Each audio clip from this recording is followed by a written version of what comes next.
De ahí viaja hacia los Estados Unidos, más precisamente a Nueva York, y ya se queda a vivir ahí en el momento en que, bueno, siempre había soñado ella con viajar a un país más acorde a sus ideas racionales y lejos de lo que ella le decía el misticismo ruso, y luego se terminaría cambiando el nombre a Ayn Rand, también para evitar un poco represalias contra su familia que estaba en Rusia, que se había quedado allá, porque ella había viajado a Estados Unidos únicamente con un permiso y debía volver. Eso como para entrar en clima. Bueno, como dije, el capítulo que vamos a tratar es los derechos del hombre. Vamos a arrancar con unas preguntas disparadoras. Es que los derechos del hombre existen, qué son, en caso de que existan, en qué ética se basan, qué sistema los protege y quiénes son sus enemigos. Como para ir participando, ¿alguien quiere más o menos aportar algo sobre estas preguntas? La primera obviamente es bastante obvia teniendo en cuenta lo que va a ser la charla. Yo creo que no existe. Que no existe. ¿Está bien?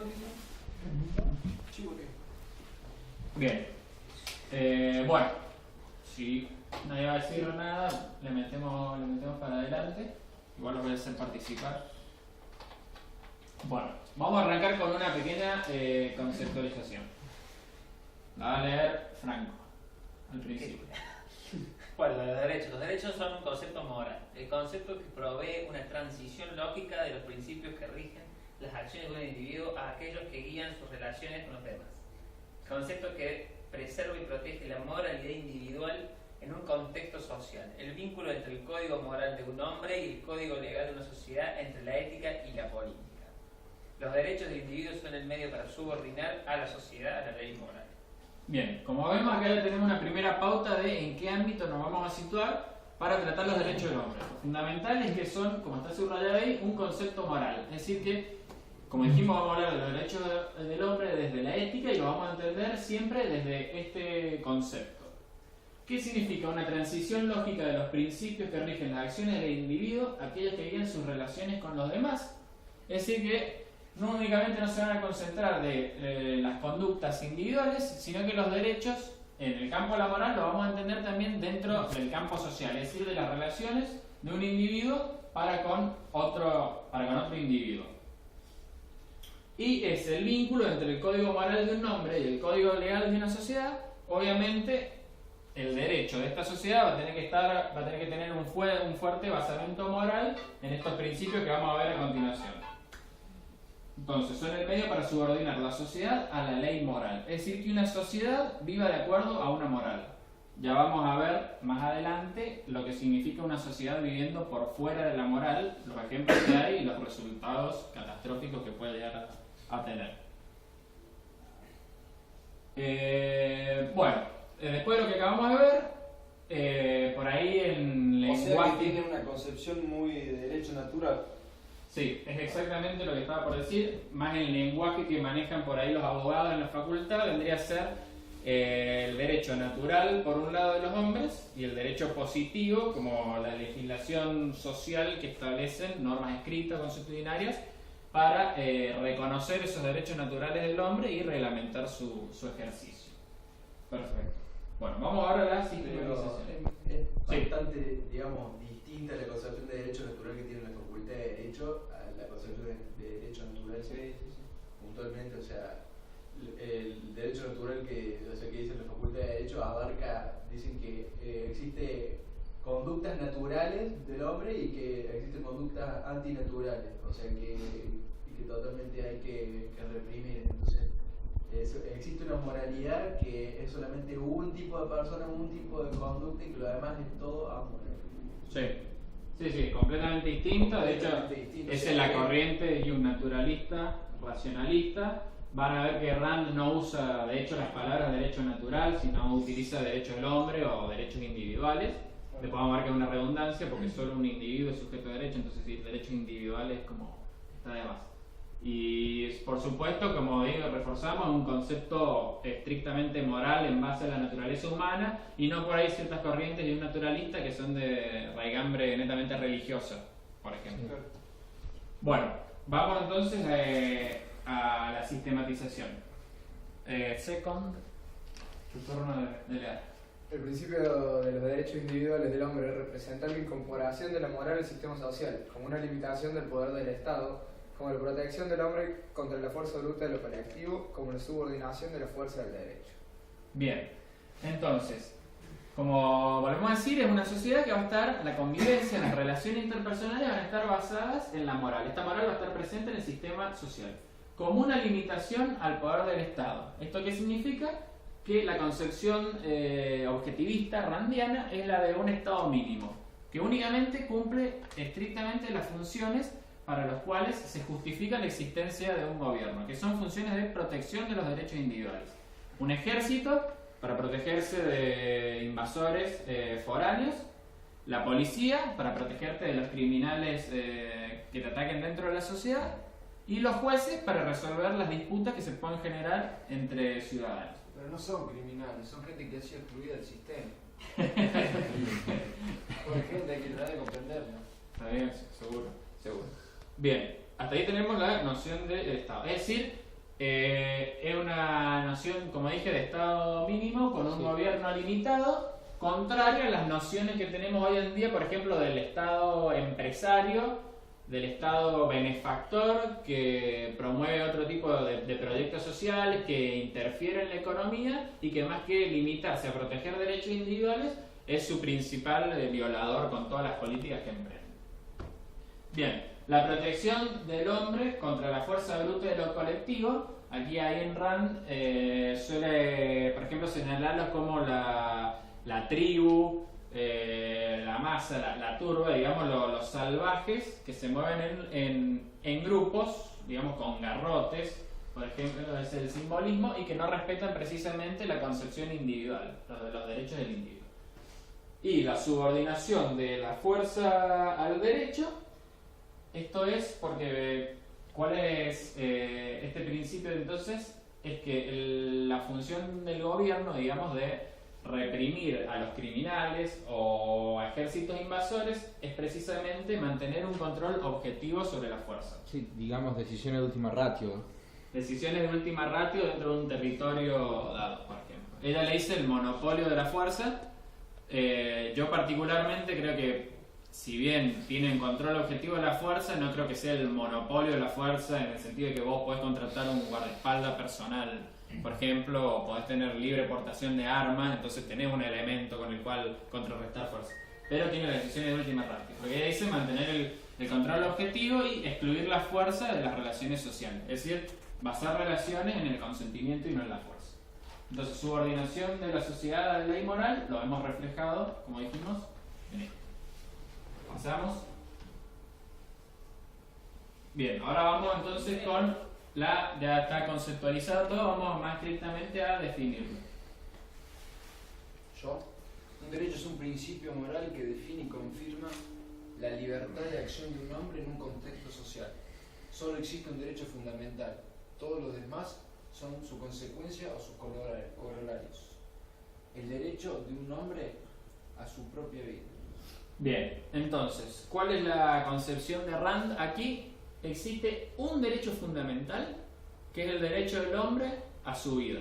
El derecho a la vida es el derecho para Rand. Ella va a entender la vida como un proceso de acción autogenerado y autosustentado, a partir del cual se van a derivar como corolarios los demás derechos, como por ejemplo el derecho a la propiedad, el derecho a la libertad, el derecho a la búsqueda de la propia felicidad. Y recuerden que el principio moral va a definir y confirmar la libertad de acción de un hombre. Después vamos a ver más adelante cómo entra con respecto al concepto de derecho individual este tema de la libertad de acción. ¿Paso? Sí, seguimos. Bien, vamos a ver entonces ahora la aplicación. El concepto de derecho se refiere a la acción, específicamente a la libertad de acción. Significa que un hombre está libre de toda compulsión física, coerción o interferencia por parte de otros. En consecuencia, para cada individuo, un derecho es una sanción moral positiva de su libertad para actuar de acuerdo con su propio juicio, para el logro de sus propias metas de acuerdo con su propia elección voluntaria y no sujeta a coerción. Perfecto. Entonces, como vimos, el derecho se refiere a la acción, es decir, implica que yo tenga libertad de acción, posibilidad de moverme de acuerdo a mi propio juicio crítico, adoptar mis propias decisiones, con exclusión de la compulsión física, de la coerción o de la interferencia por parte de otros. ¿Qué significa, en breves palabras, esto? Significa que no actuamos sometidos, que no actuamos con la voluntad viciada, sino que actuamos por propia voluntad, tomando nuestras propias decisiones individuales. Entonces, el derecho es una sanción moral positiva de su libertad para actuar, obviamente no entendiendo sanción como castigo, sino una aprobación de su actuación para el logro de sus propias metas. Es decir, para que vos fijes tu propio proyecto de vida y seas libre de ir en su búsqueda, sin molestar los proyectos de vida de los demás. Por ejemplo, esto se puede hacer una relación acá con la definición de liberalismo de Alberto Venegas Lynch, que dice que el liberalismo es el respeto irrestricto por los proyectos de vida de otros. Se podría relacionar acá. Bien, entonces, veníamos bien entonces la aplicación, la concepto de decisión, y ahora vamos a ver los derechos del hombre en la relación de este sujeto individual con los demás.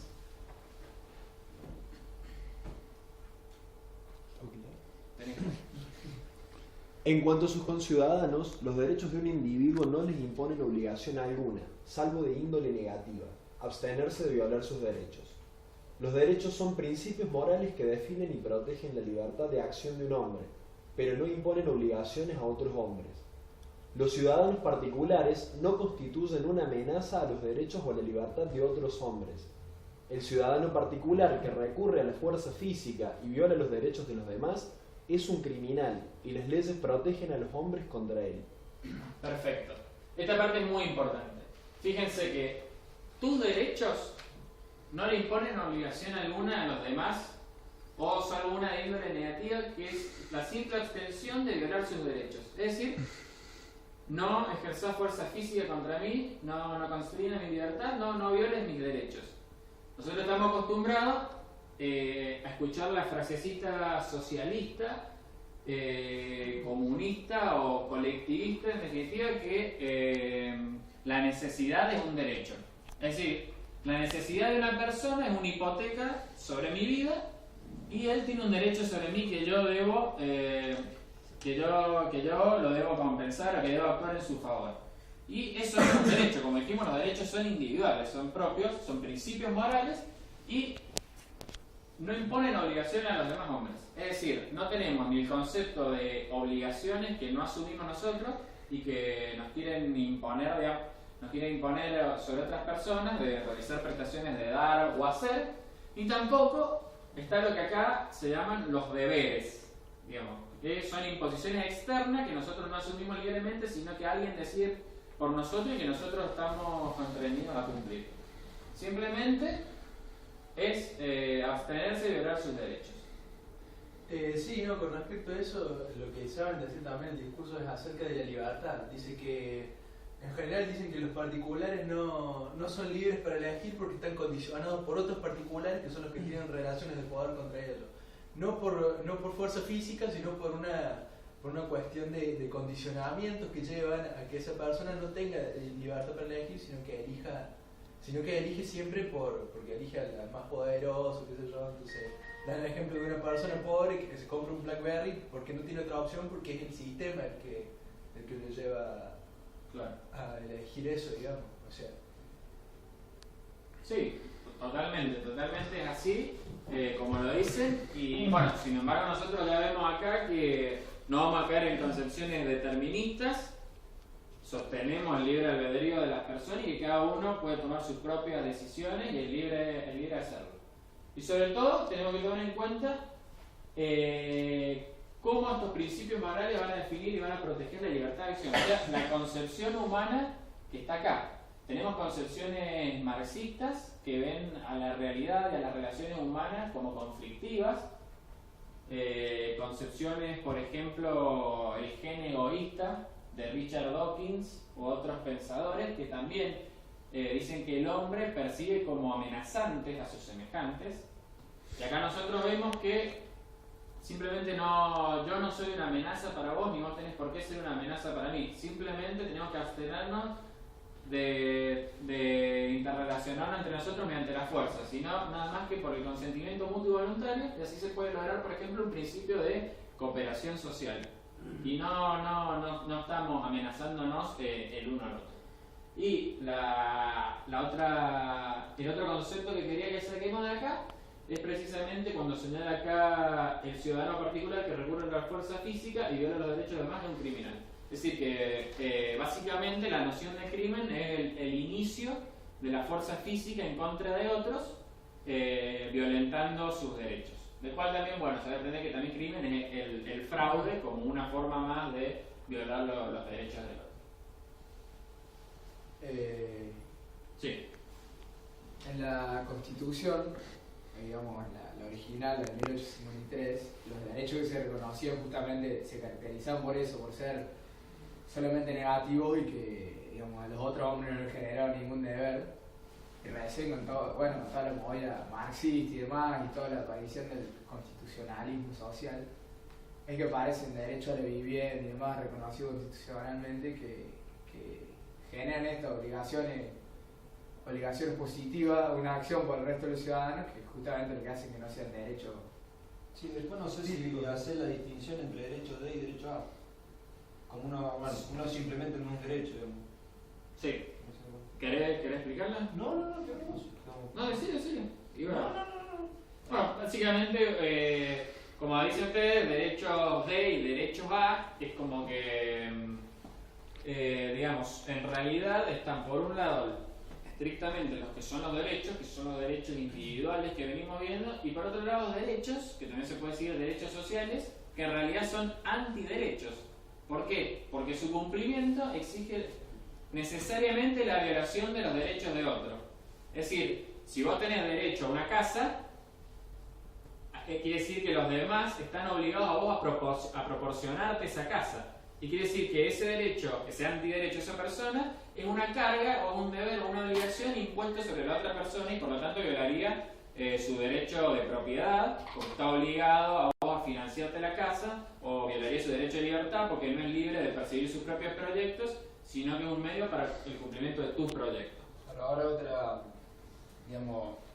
otro fundamento que tienen ellos, que en verdad no es otra persona la que le financia esas necesidades, sino el propio Estado. Y obviamente que eso es una cuestión indirecta, sino que el Estado propio se financia de los aportes, de las contribuciones de los que realmente produce. Adecuado. Bueno, vamos a ver entonces a ver la implementación de estos derechos, estos principios que venimos viendo.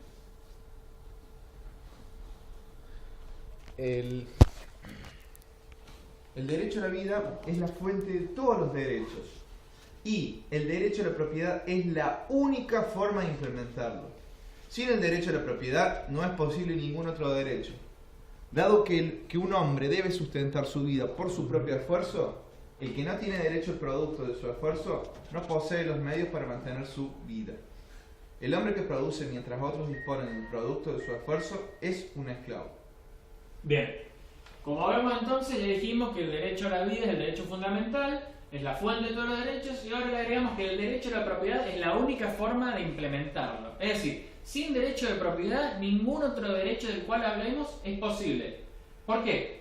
Porque venimos entonces manteniendo esta noción de individualismo, entonces que no le imponemos obligaciones ni los demás tienen deberes, entonces nosotros somos los encargados de sustentar nuestra propia vida. Y el que no tiene derecho, ¿cómo la vamos a sustentar? Entonces vamos a trabajar, vamos a realizar trabajo productivo y con eso nos vamos a alimentar, nos vamos a mantener, vamos a crecer, vamos a desarrollar nuestra vida. El que no tiene derecho al producto de su esfuerzo, entonces no posee los medios para mantener su vida.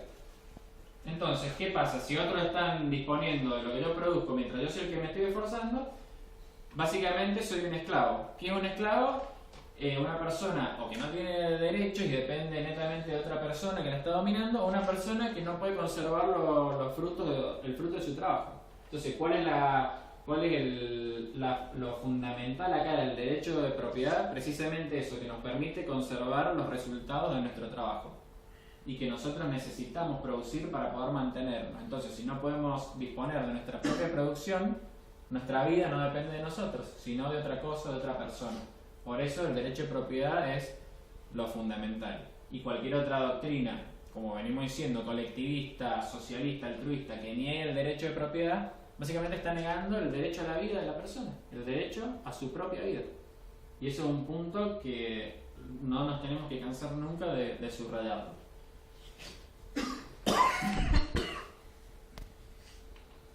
Bien, entonces, vamos a ver ahora un poquito de lógica o metafísica.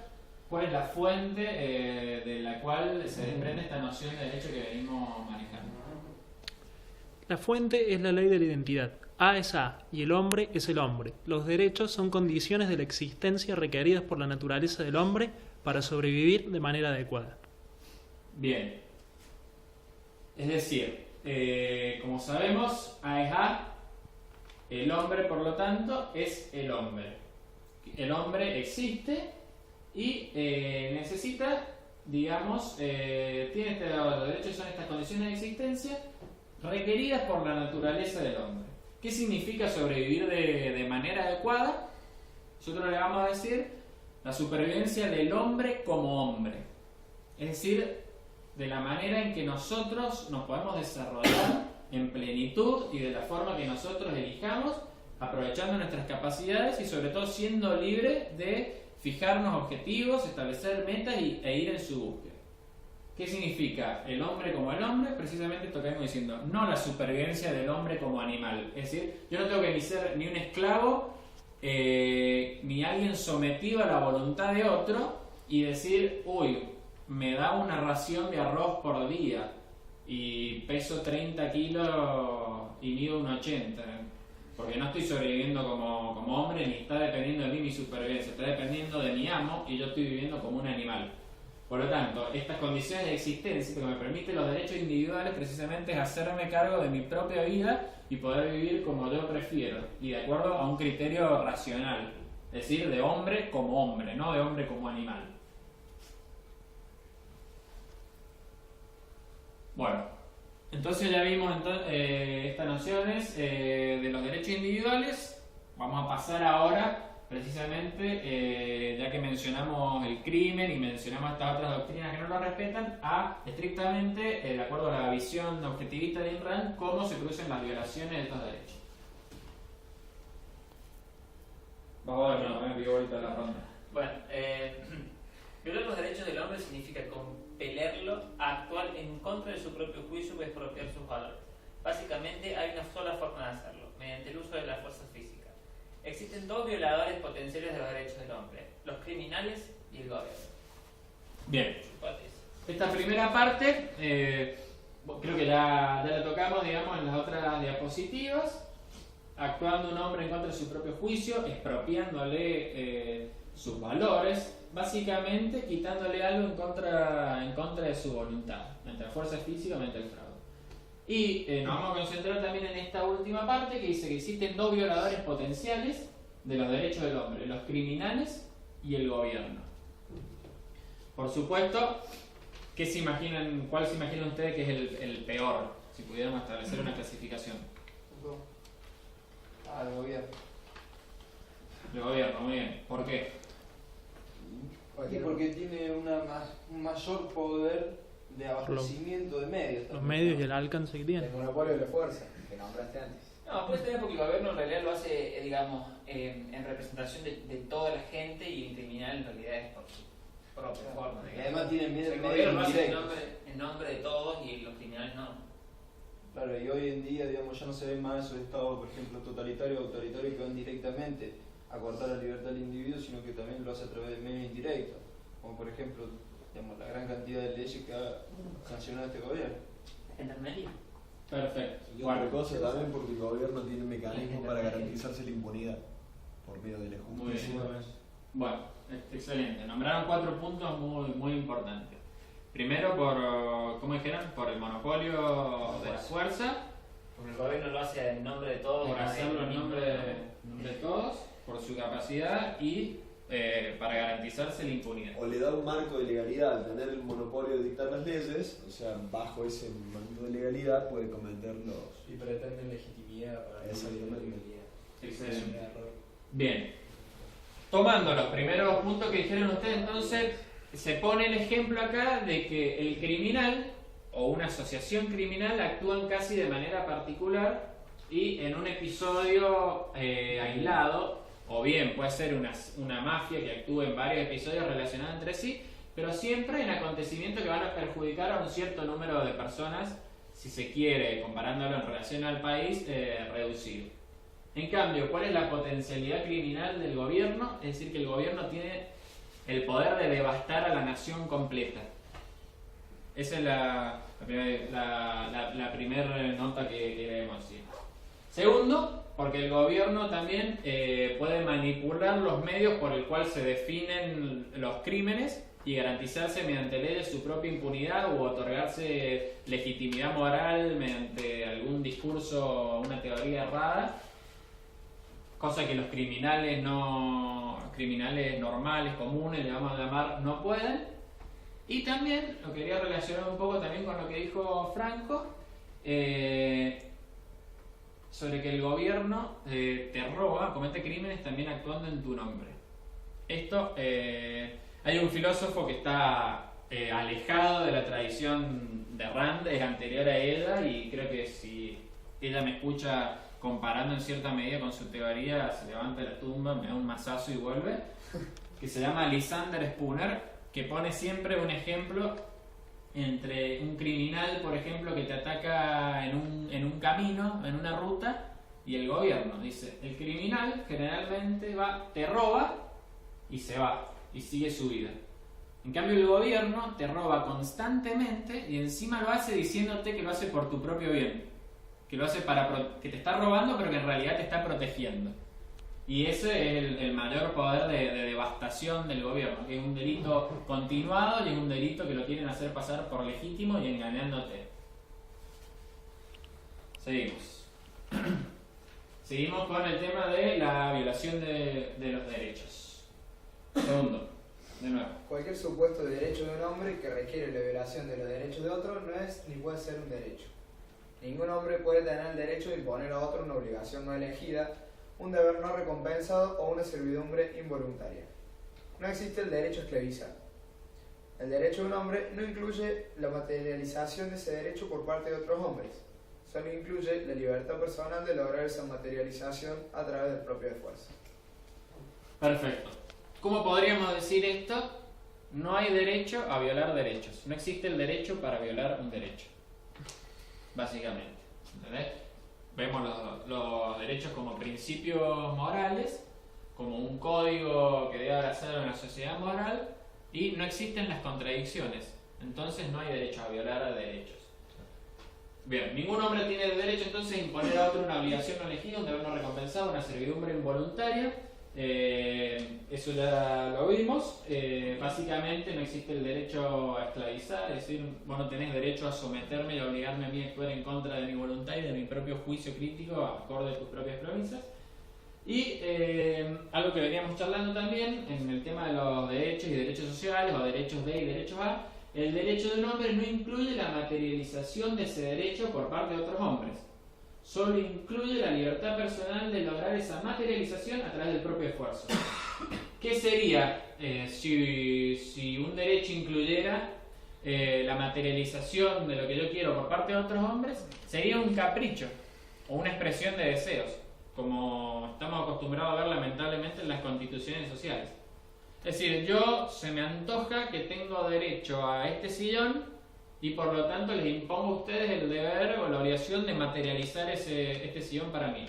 No, eso no es un derecho. ¿Qué dijimos? Que los derechos definen el marco en el cual yo voy a poder actuar. Por lo tanto, ¿cuál sería mi derecho a la acción ahí? Mi libertad personal, para a través de mi propio esfuerzo o de mis propios medios, sin someter a los demás, poder hacerme con este sillón. Meritocracia.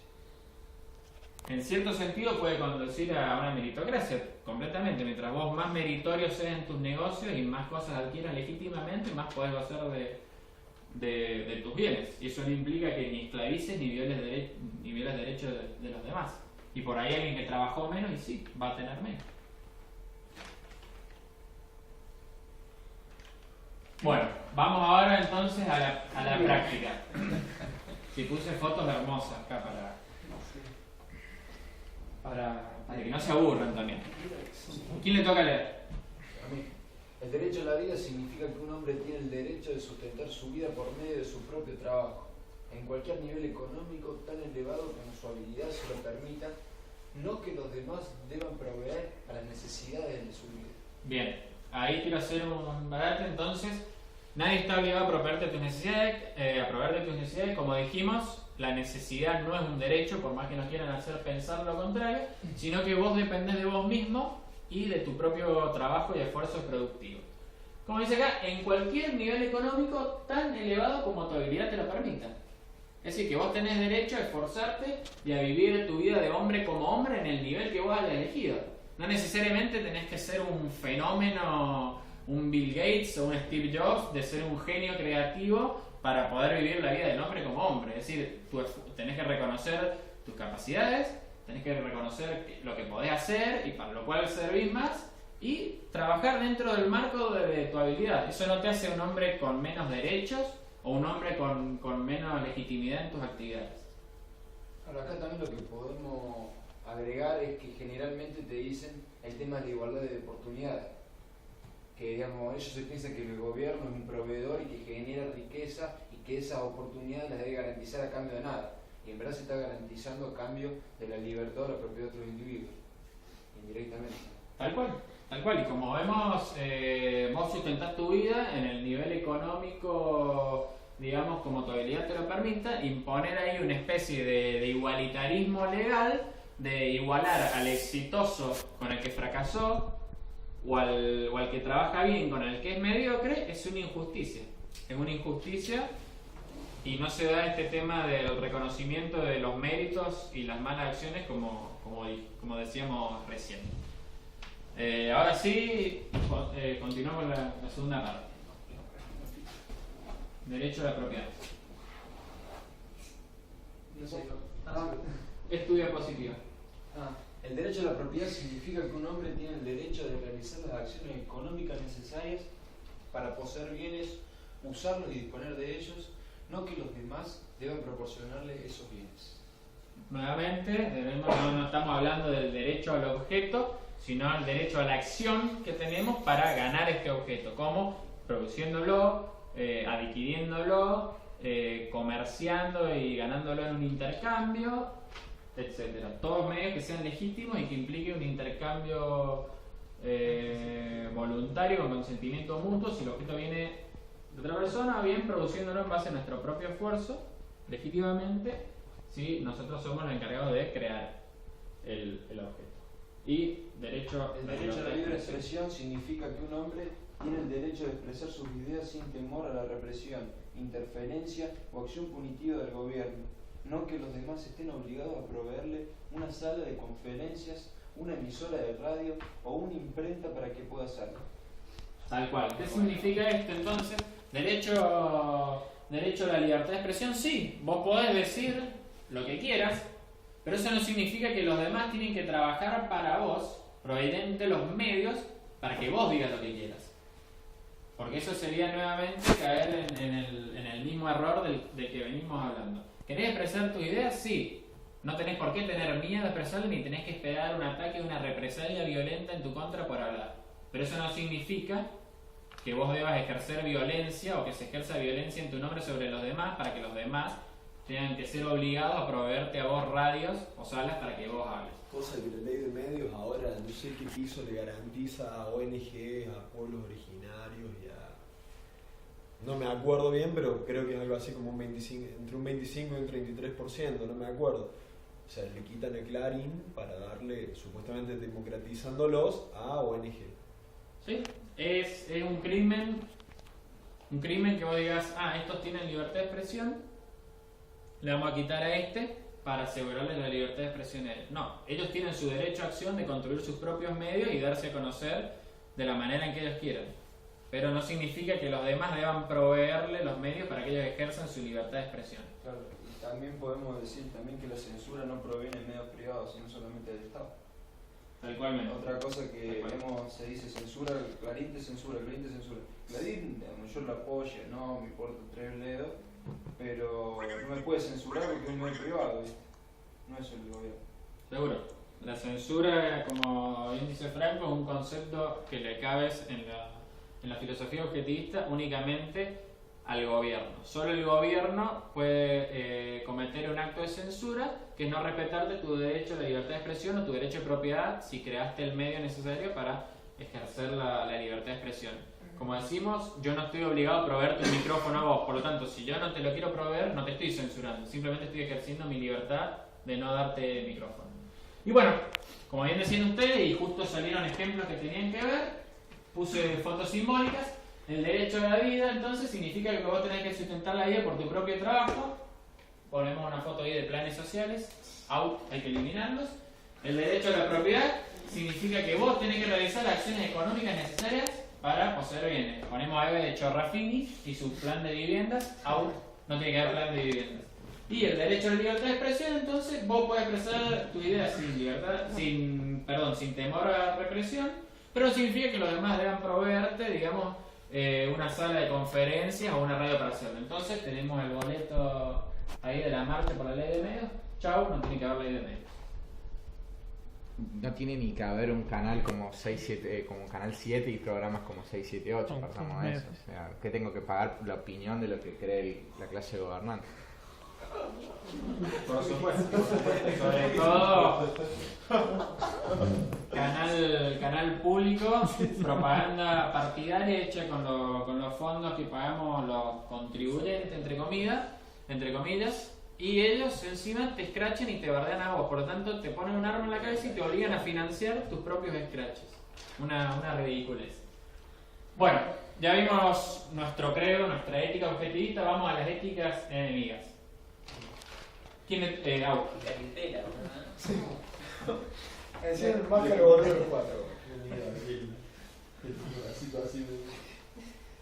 Las éticas que predominaron en la historia de la humanidad fueron variaciones de la doctrina altruista colectivista, que subordinó al individuo a alguna autoridad superior, fuese mística o social.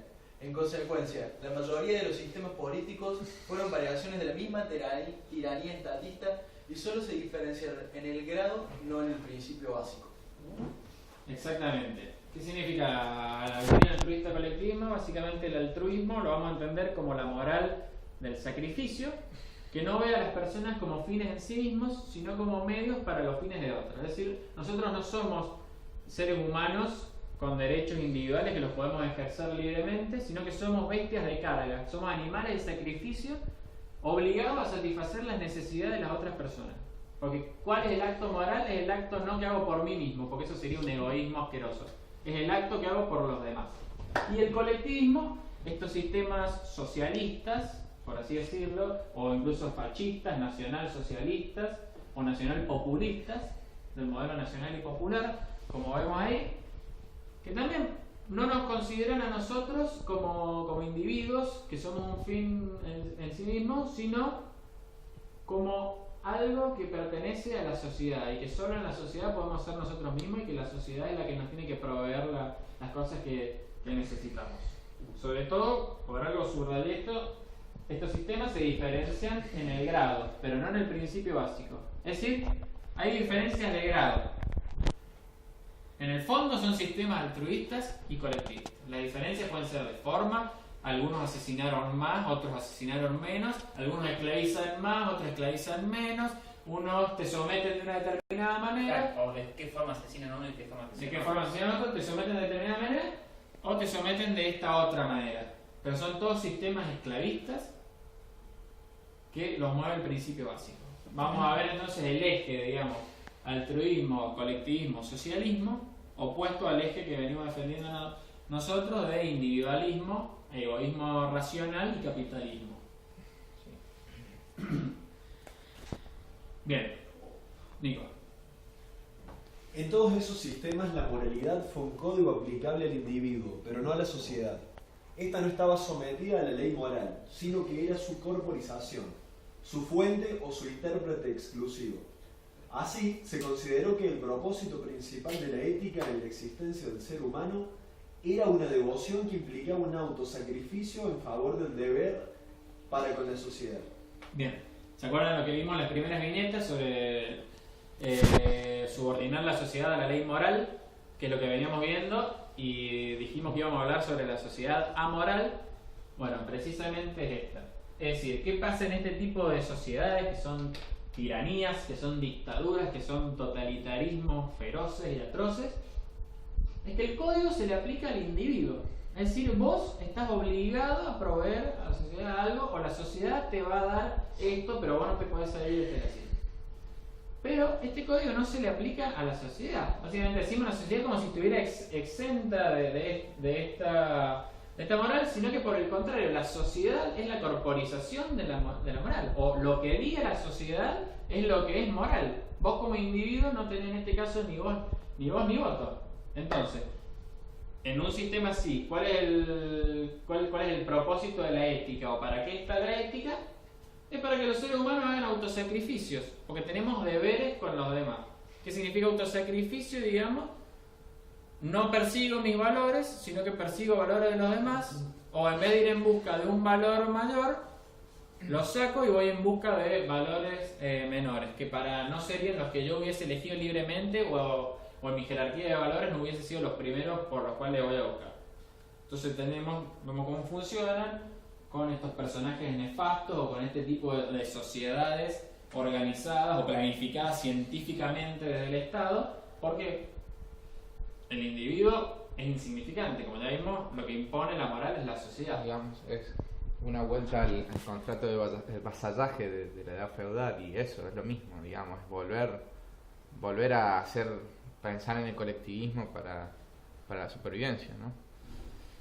Son clases de servidumbre, clases de esclavitud. Digamos, cambia la forma, pero en el fondo sigue siendo todo lo mismo, ¿no? En el fondo el principio básico de todo esto es básicamente si vos no sos un fin, el individuo no es un fin en sí mismo, es un medio para fines de otras personas, de la sociedad, del grupo de gobernantes, del séquito de no sé qué, de una casta, de algo.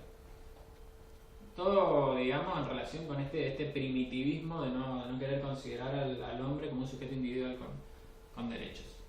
Además, lo difícil que es determinar, ¿no?, lo que la sociedad realmente quiere, ¿no? Digamos, entidad metafísica, eso que no existe, digamos, que no se puede percibir. Por ¿no? lo que el gobierno dice en todo caso. Por lo que terminan decidiendo, digamos, qué es lo que la sociedad quiere. No, ni siquiera es la sociedad en sí misma, sino son 4 o 5 boludos, digamos, que se creen representantes de la sociedad y al fin y al cabo termina en eso, porque digamos, nunca es lo que la sociedad quiere, porque uno va uno por uno a preguntarle, che, vos qué quería hacer, no sé, no nada, o sea, realmente siempre depende de 4 o 5 boludos que están ahí arriba los que deciden las cosas, en realidad, en nombre de la sociedad, que es lo peor de todo. Tal cual, por eso Ayn Rand critica mucho estos conceptos del bienestar general, del bien público o del bien común. ¿Qué es el bien común? Dice, es un concepto indefinido e indefinible. ¿Qué es el bien común? ¿Que a mí me tengan que obligar a contribuir para causas ajenas al bien común? No, porque quiere decir que yo, que me estoy sacrificando, no estoy dentro de ese bien. Lo decidió otra persona por mí. Es decir, siempre el bien común va a ser el bien de otras personas menos el del sujeto que consideramos. Y ahí, bueno, vienen un montón de falacias y de sofismas derivadas respecto de ese concepto originario que está mal y por el cual se justifican cualquier tipo de atrocidades y esclavizaciones y subordinaciones del individuo a una autoridad superior, a una sociedad, a un colectivismo, etc. Bueno, entonces ya vimos este tema entonces de violación de derechos, de éticas enemigas. Vamos a ver cómo se traduce entonces en sistemas enemigos. Sigo poniendo fotos de unos divinos, no sé si se han dado cuenta. ¿Quién va? Sí, dado que la sociedad no existe como tal, ya que solo está constituida por una cantidad de hombres individuales, esto significó en la práctica que los dirigentes de la sociedad quedaban exceptuados de la ley moral, sujetos únicos